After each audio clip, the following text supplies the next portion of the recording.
A few years ago, a collector in Colorado bought 40,000 worth of gold and silver coins. Smart guy. He timed the market well, got a great price, and figured he had everything under control. 6 months later, his house was broken into. Every single coin gone. Not because he didn't have a safe, he did. Because he told 3 people he had one. That was his problem. That story is way more common than you think, and today we're going to make sure it doesn't happen to you. Now, a quick heads up before we dive in, nothing in this video is financial or legal advice. I'm a dealer, not your attorney or your insurance agent. I'm sharing what I've seen work and fail in the real world. So do your own research and absolutely talk to professionals for your specific situation. All right, now let's get into it. Welcome to Summit Metals. If you're new here, we're a precious metals dealership, and this channel is where we cover everything from market analysis to the practical, real-world side of owning gold and silver. If that sounds like the kind of content you need, hit subscribe. It genuinely helps us out and keeps more videos like this coming. Here's what we're going to cover specifically today. First, I'm going to show you the hidden spots that burglars check first, and some of them are, I'm sure, going to surprise you. Then I'll walk you through exactly what to look for in a home safe, because there's a huge difference between a safe that actually works and one that's basically decorative. After that, we're going to get operational security down, which I'd argue is actually more important than the safe you chose. And at the end, I'm going to cover insurance. Almost everyone skips this layer. Don't do it. Insurance can make you whole when everything else fails. So stick around. Here's the thing about physical precious metals that most people don't fully think through when they're making a purchase. The whole point of holding physical metal, instead of an ETF or a stock, is that it's outside of the system. It's tangible, it's yours, no counterparty risk, no bank between you and it. And that's also exactly what makes storage such a critical issue. Because if that gold or silver gets stolen, if it's in a fire, if you don't have the right protection, or if something happens to you and your family and they can't find it, all of that wealth just, well, evaporates. I've been in the precious metals business now for years. I've had hundreds of conversations with customers about just this. And I can tell you the storage question is one that most new buyers skip almost entirely. They're focused on what to buy, how much and when. And then they take their coins home and sort of figure it out from there. The freezer, the sock drawer, the shoe box, or the closet shelf. I've heard them all, and look, I get it. When you're new, you're not sure what the right answer is, so you improvise. But there's a way to do this properly, and it's not complicated. It comes down to 3 layers: physical security, operational security, and of course, insurance.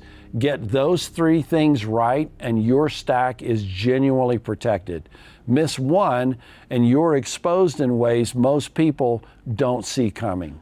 I've also included a link in the description to a PDF that takes all of this information, including a checklist that's truly valuable. Things that we've been talking about for years and things that will absolutely benefit you on your journey. So make sure you download. All right, let's start with the uncomfortable truth.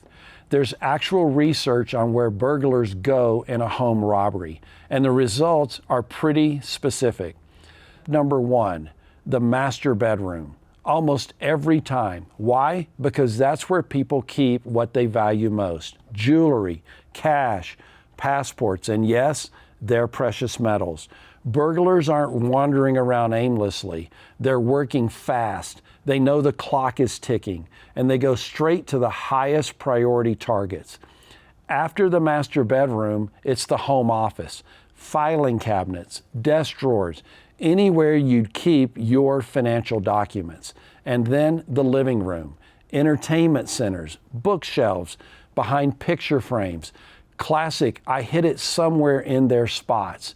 Now here's the one that always gets a reaction, and that's the freezer. At some point, hiding valuables in the freezer became a cultural meme.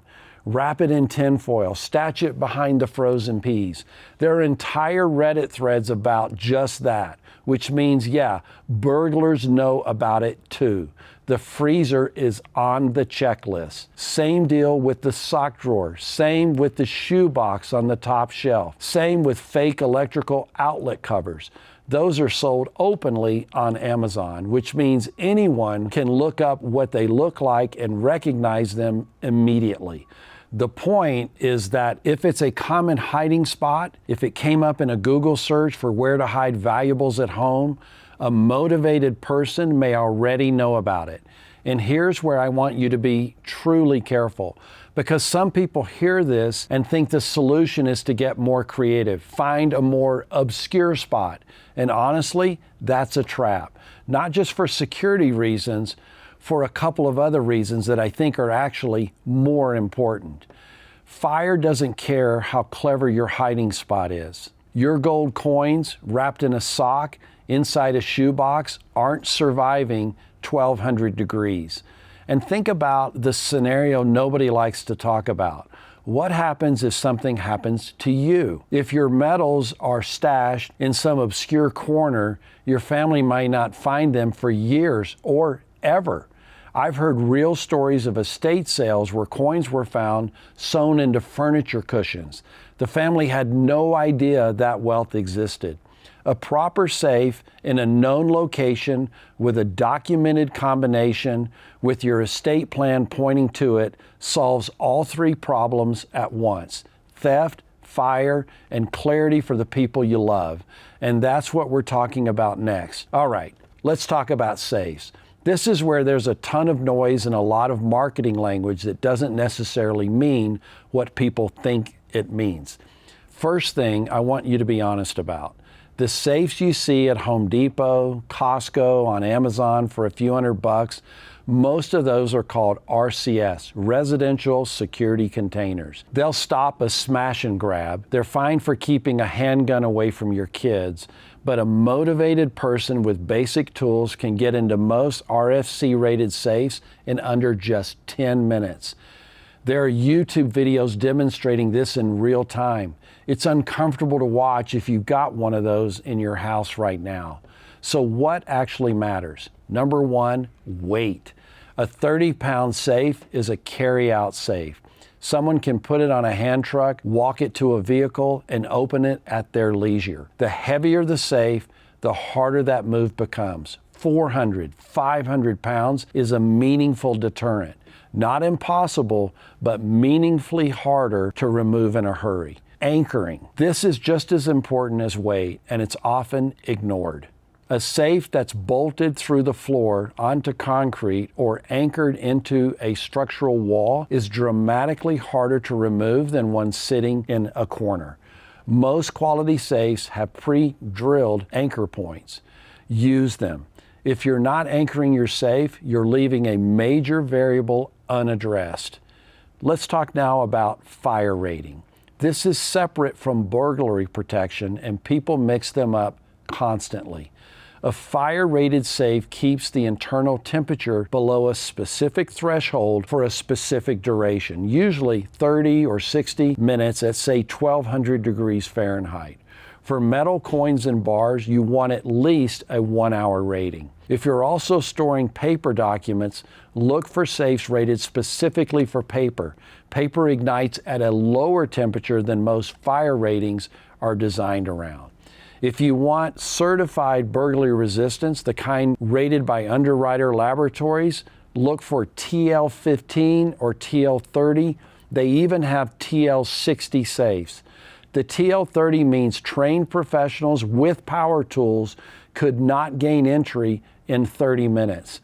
These are more expensive. We're talking $1,500 to $5,000 and up, depending on size and its features. But if you're storing a meaningful stack at home, the cost to protection ratio is hard to argue with. One more thing on safe placement. Put your safe somewhere with low visibility and inconvenient access. Remember what I said earlier about where burglars go first. Think accordingly. I want to spend a few minutes on something that doesn't get talked about now nearly enough. I think this is actually the most important section in this whole video. Operational security, the discipline of controlling information about what you own. Most home burglaries aren't random. They're targeted. Someone knew there was something worth taking. That information came from somewhere. The Colorado collector I mentioned at the start, he had a safe. He did the right thing with the hardware, but he told 3 people. And any one of those conversations could have been the link that led to his break-in. Be intentional. Don't talk about your stack openly. Not at work, not at social events, not with family members who don't need to know.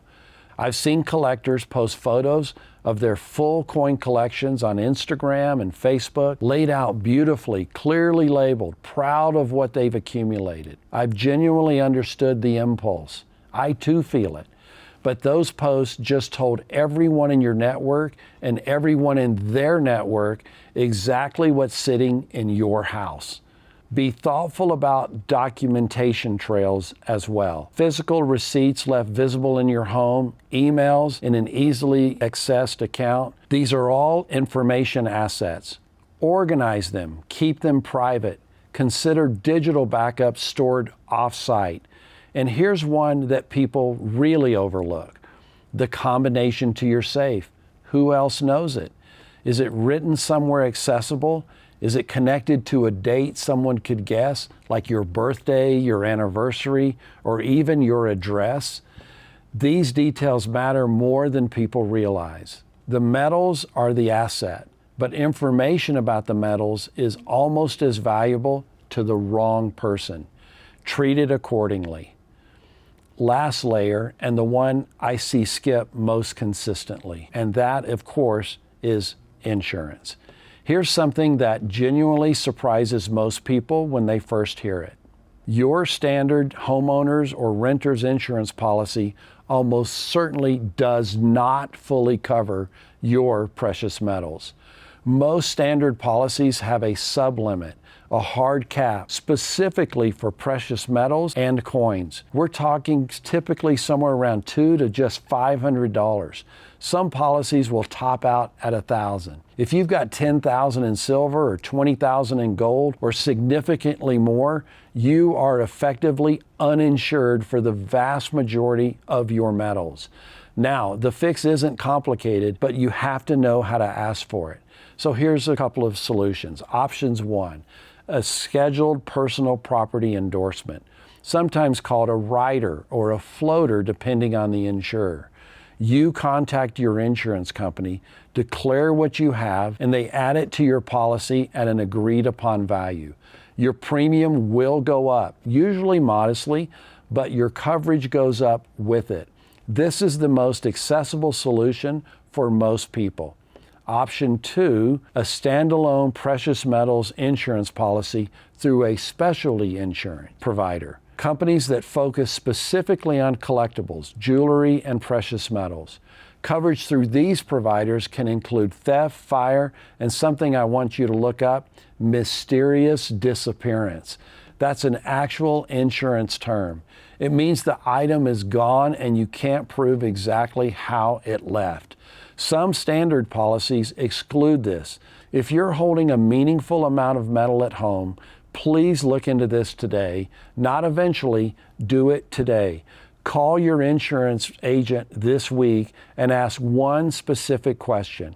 What is my current policy sublimit for precious metals? Whatever the answer, now you know where you stand. And one last thing on insurance, that's documentation. Insurers are going to want proof of what you've owned. That means receipts, photographs, appraisals for numismatics, or collectible pieces. Keep that documentation somewhere separate from the metals themselves. A digital backup, an off-site location, a fireproof document pouch at a trusted family member's home are good ideas. Because if your house burns down and your documentation burns with it, your claim just got a lot harder to process. Okay, now let's bring this all together. Physical precious metals are the most durable wealth preservation tool in human history. Gold and silver have survived currency collapses, inflation spirals, banking crises, even world wars. You can't print more of it, you can't hack it, you can't debase it. The wealth those metals represent is only as durable as the system you build around them. A stack hidden in a sock drawer is vulnerable. A stack that 3 people in your social circle know about is also vulnerable. And a stack with 0 insurance coverage is wealth you could lose with absolutely no recourse. The 3-layer system we covered today doesn't require a fortune to implement. What it requires is a decision. Physical security, a quality safe, TL15 or better, properly anchored, fire rated, placed somewhere outside your master bedroom. Operational security, discipline about who knows what you post. And finally, insurance. A conversation with your agent this week. Find out your exact sublimit on precious metals. If it's under 1,000 and your stack is worth far more than that, and let's be honest, it probably is, you have work to do. I've seen people do everything right on the buying side, timing the market, choosing the right products, understanding premiums and spot price, and then leave the back door wide open on storage. Don't be that person. All right, I want to hear from you. Drop a comment below and tell me, how are you currently storing your metals? Again, be discreet, but be honest. No judgment here whatsoever. Are you in need of making some changes? I'm genuinely curious what the community is actually doing, and your answer might give someone else who's just getting started exactly the push they need to get this right. If this video was useful, hit the like button. It genuinely helps us reach more people who need to hear this information. And if you're not subscribed yet, now's a great time to do that as well.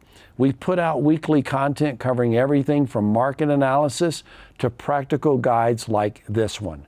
I'll see you in the next one. Stay sharp and happy stacking.